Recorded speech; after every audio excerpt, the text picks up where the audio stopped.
শেখ হাসিনার ভাষণের প্রতিক্রিয়ায় সারা দেশে ভাঙচুর অগ্নিসংযোগ করেছে বিক্ষুব্ধ ছাত্র জনতা। এ নিয়ে আলোচনাতে লক্ষ্মীপুর থেকে সরাসরি যুক্ত হচ্ছেন আমাদের সহকর্মী সাইফুল ইসলাম স্বপন। সাইফুল, এখন লক্ষ্মীপুরে কি ধরনের পরিস্থিতি বিরাজ করছে জানাবেন?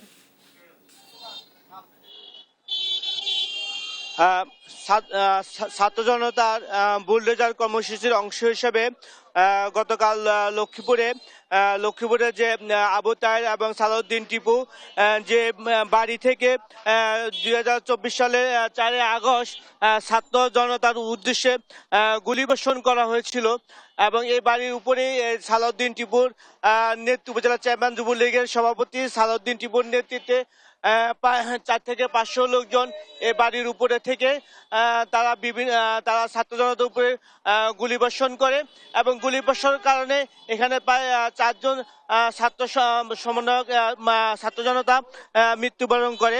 তো এই পরবর্তীতেই এখানে ওই সময় 4 তারিখে আগুন লাগানো হয়। গতকাল বিকেলে ছাত্র জনতা লক্ষ্মীপুরের বিভিন্ন জায়গা থেকে মিছিল নিয়ে এসে এই বিল্ডিং এবং জেলা আওয়ামী লীগের সাধারণ সম্পাদক নুরুদ্দিন চৌধুরী নয়ন বাসভবন ও জেলা আওয়ামী লীগের কার্যালয়, ছাত্রলীগের সাবেক সভাপতি মাহমুদুর রবি সোহেল এবং সাধারণ সম্পাদক লোটাসের বাড়িতে অগ্নিসংযোগ করে। তো অন্যান্য বাড়িতে অগ্নিসংযোগ করার পরও এই বাড়িতে গতকাল রাত 12টা পর্যন্ত অগ্নিসংযোগ এবং ভাঙচুর করে আজ সকাল থেকে এখনো আমরা দেখতে পাচ্ছি যে বিভিন্ন লোকজন এসে জানলার গ্রিল দরজা ভাঙচুর করছে এবং তারা এসবগুলো নিয়ে যাচ্ছে।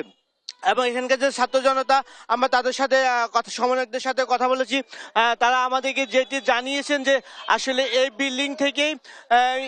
বিল্ডিং থেকে গুলিবর্ষণ করা হয়েছিল এবং ছাত্র জনতার উপরে 2 আগস্ট এবং 4 আগস্ট হামলা করা হয়েছিল এবং এখানে প্রায় 5 থেকে 6 ঘন্টা গুলিবর্ষণ করা হয়।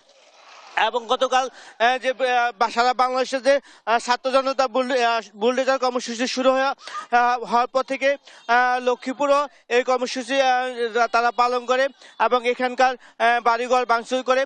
পরবর্তীতে আমরা লক্ষ্মীপুরের পুলিশ সুপারের সাথে কথা বলেছি।